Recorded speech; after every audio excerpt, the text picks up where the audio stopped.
تعلیم کے فروغ میں اسلام کا کردار۔ السلام علیکم ورحمۃ اللہ وبرکاتہ۔ الحمدللہ رب العالمین والصلاة والسلام علی رسولہ الامین وعلی آلہ وصحابہ اجمعین، اما بعد۔ قال النبی صلی اللہ علیہ وسلم: خیرکم من تعلم القرآن وعلمہ۔ وقال النبی صلی اللہ علیہ وسلم: ان اللہ یرفع بهذا الکتاب اقواما ویضع به آخرین۔ محترم صدر مجلس، دینی ملی اخوان، آج کی اس 35ویں آل انڈیا اہل حدیث کانفرنس میں مجھ ناچیز کو اس موضوع پر مختصر الفاظ میں اپنی بات کہنی ہے، وہ ہے تعلیم کے فروغ میں اسلام کا کردار۔ محترم بھائیو بزرگوں، تعلیم کی اہمیت و ضرورت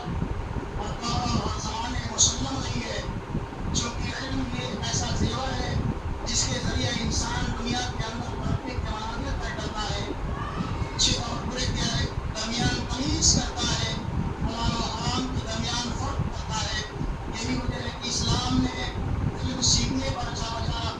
بڑھایا ہے۔ جائے کہ اللہ رب العالمین نے اس کی عظمت کو اپنے مقدس کلام کے اندر بیان فرمایا ہے، وہی دوسری طرف نبی آخر الزمان جناب محمد رسول اللہ صلی اللہ علیہ وسلم نے بھی اس کی عظمت و فضیلت کو بیان فرمایا ہے،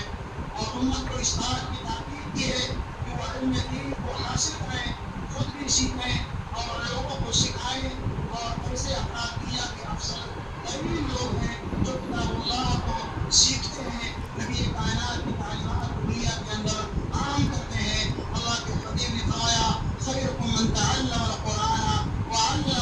اور فرمایا: ان اللہ یرفع بهذا الکتاب اقواما ویضع به آخرین۔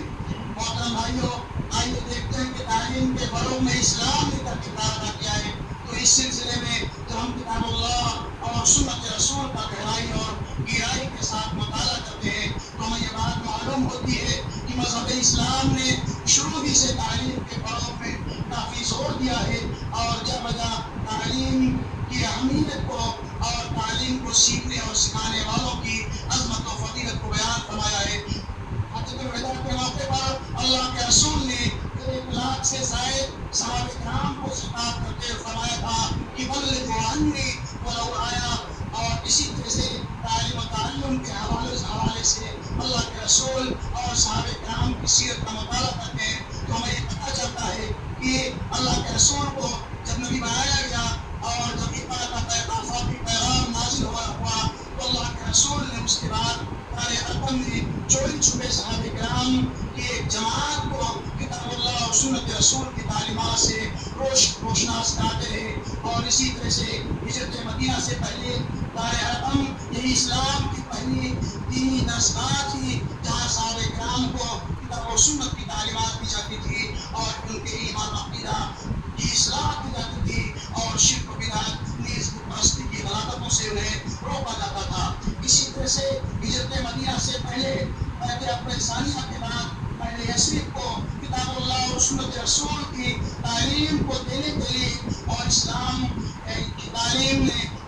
نے جو تعلیم کے فروغ میں کردار ادا کیا ہے وہ حضرت مصعب بن عمیر رضی اللہ عنہ کو اسلام کا پہلا مولد اور اسلام کا پہلا داعی بنا کر کے مدینہ منورہ کی طرف بھیجا جاتا ہے، اور وہاں جا کر کے وہ اسلام کی نشر و اشاعت کرتے ہیں۔ اس کے بعد اللہ کے رسول جب مدینہ منورہ ہجرت کر کے آتے ہیں تو قبا میں جب 14 دنوں کا قیام فرماتے ہیں، وہاں ایک مسجد کی بنیاد رکھتے ہیں، اور اس مسجد میں ایک دینی مدرسہ کی بھی بنیاد رکھتے ہیں۔ اسی طرح سے مدینہ منورہ پہنچنے کے بعد جب مسجد نبوی کی بنیاد رکھی جاتی ہے تو اسی سے متصل ایک دینی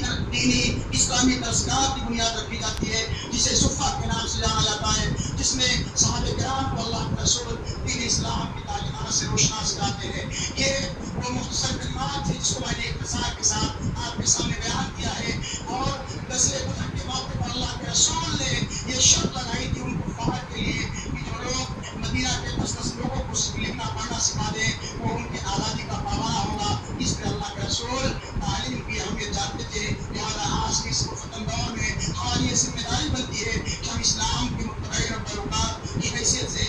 کتاب اللہ اور سنت رسول کی تعلیمات کو دنیا کے اندر اپنے قلم اور کاغذ کے ذریعے سے زبان کے ذریعے سے عام کرے. یہی اسلام کا پیغام ہے. اللہ رب العالمین جزائے خیر